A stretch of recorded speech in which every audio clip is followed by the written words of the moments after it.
Hey folks, in this video we're back with some more Gold Stake Balatro.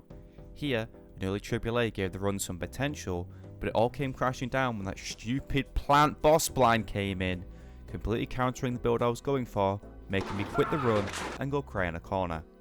Enjoy the video. I've consistently been trying new games that release and playing games I've always heard have been good but I've never gotten around to playing, and most of the time you'll pick up a game because of a trailer you saw or by word of mouth. But the game I'm talking about today I only decided to pick up because of its nomination for Game of the Year. I saw it being nominated alongside some DLC, and a remake, and a tech demo, and whatever Black Myth Wukong was. I saw this tiny indie game and went, nah, it can't be that good. Surely it's just there for pity, to give indie devs hope that something they make would reach the big leagues one day. I have to try this game for myself to confirm my suspicions. And then, just like that, after I hit purchase, over 100 hours of my life disappeared, and I now have a greater knowledge of gambling than ever before. And at this point, you probably already know the game I'm talking about, but this game deserves the cool intro, so I'm going to put words in your mouth. Moko, what could this game possibly be? Well, Matthew David Masterman, the game I'm talking about is Balatro.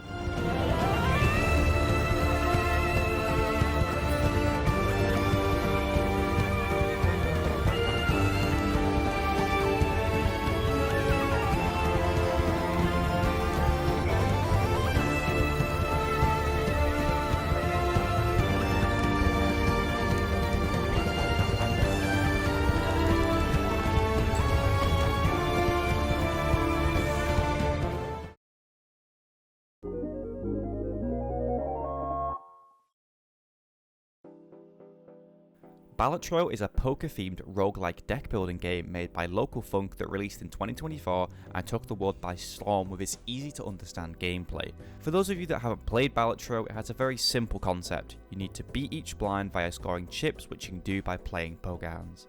As I said, extremely simple. The complexity and replayability that makes Balatro so enjoyable is the shop you can visit at the end of each round.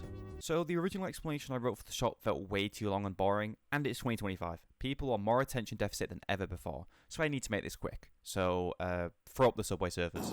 At the top section is where Jokers can appear, but as well as tarot cards, planet cards, and spectral cards if you're playing on the deck that lets spectral cards appear. Bottom left is where the vouchers are. Vouchers permanently change your run, like giving you extra hands or discards, or more interest on your cash. Bottom right is the pack section. No, not the pack you find in Weatherspoons, but the packs for Jokers, spectral cards, tarot cards, planet cards, and playing cards. Planet cards level up your poker hands. Tarot cards mainly change playing cards, making them lucky, glass, etc. but can also do like 20 other things.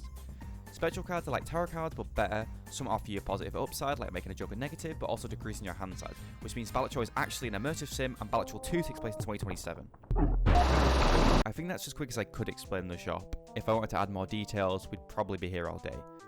Although, I do want to go in depth into the most crucial aspect of Balatro that makes it so complex and fun, and cranks the replayability of this game up to 11.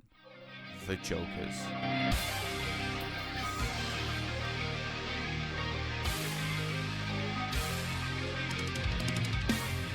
Jokers are the fundamental building blocks of Balatro. These guys are the keys to shaping what kind of build you're going for. Want to have a build that's heavily dependent on money? Midas Mask turns all face cards into gold cards. Golden Ticket gives you $4 every time you play a gold card. Bull gives you 2 chips every dollar you have. Certified greed maxing build. Every CEO and capitalism enjoyer will be using this build. Bonus points if you have the Pareidolia.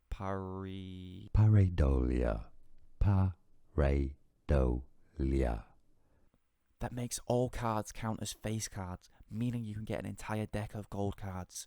Don't tell America about this money glitch. That's literally one of the Joker combos that first came into my head while writing the script, but there are so many more combos that you can make.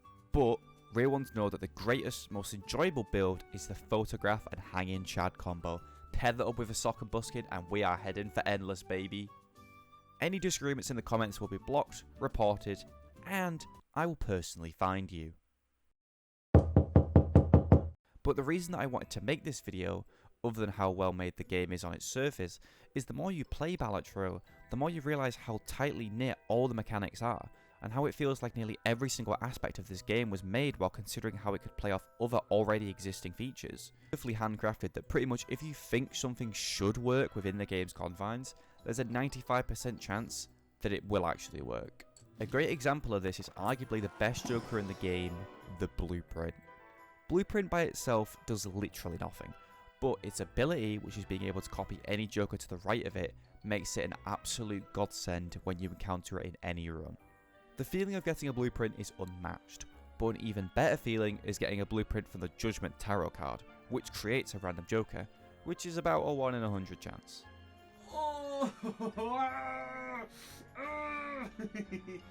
Yes!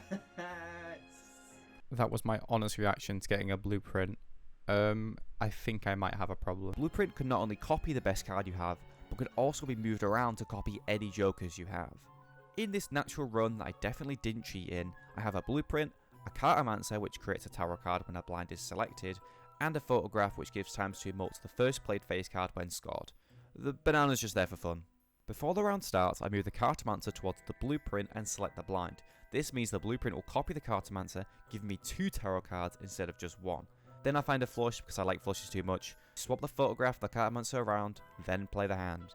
Now, the Blueprint is copying the photograph, which means the card will get ×2 emote, then ×2 emote again. Are you beginning to see that the Blueprint is quite a good and versatile card? This is just one of the many Joker combos you can pull off in Balatro, and all of these well put together ideas culminates to an extremely enjoyable game. And we haven't even mentioned the sounds yet, man. Just listen to this satisfying sound when I play this card.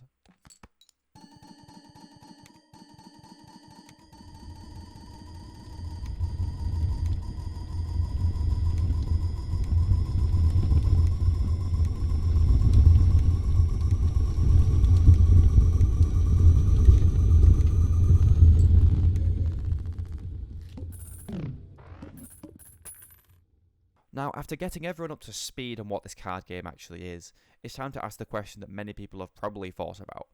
Did Balatro deserve Game of the Year instead of Astrobot? Balatro, to me, is a game that is so masterfully put together, taking almost every feature in mind and having it bounce off another mechanic so beautifully that the game has an infinite amount of replayability. Now, I know Balatro is a roguelike and it's designed that way, but personally, I'm not even a fan of roguelikes, or card games for that matter. Except for Speed Solitaire. I played that while waiting for 21 Pilots and it was like really good. But Balatro has managed to capture even my interest, as someone who could be considered not in the target demographic for this game. Comparing Balatro to all of the other nominees for Game of the Year and asking the question, which game has, in my opinion, the best gameplay, Balatro clears everything on this list. But if we look at the criteria that the Game Awards is listed below Game of the Year, the writing is sadly on the wall for Balatro, recognizing a game that delivers the absolute best experience across all creative and technical fields. Balatro is an absolute masterpiece in terms of game design and gameplay, but when you start incorporating the other pesky parts of what it takes to make a game, art design, music, Balatro's music and art are really good, don't get me wrong, but when I show you this Pekao card, would you say that its art design is better than, say, a Messmer the Impaler from Elden Ring, that was also nominated for Game of the Year? I mean, technically it was a DLC, but anyway.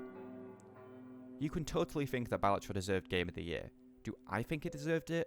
Well, I would have liked for it to win. I can understand why it didn't. Gaming is so vast at this point and covers so many different types of genres that choosing something like the best game of the year can be incredibly difficult and can come down to personal bias a lot of the time. I think what we should take away is that Balatro being on the nominee list and receiving such praise from critics and gamers alike is a sign that any game can be nominated with enough time, effort, care, or money if you're a AAA company. I mean, local folk didn't even think Balatro is going to do very well, and has been blown away by the success it has seen. So the moral of this story is, well, Matthew David Masterman, the moral of this story is to make something not for the money, not because someone told you to, but because you want to.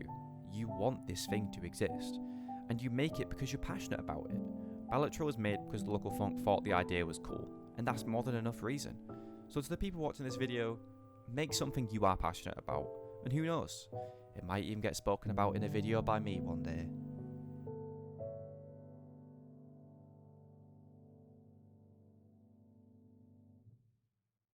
The plant can get fucked though, one awful boss blind.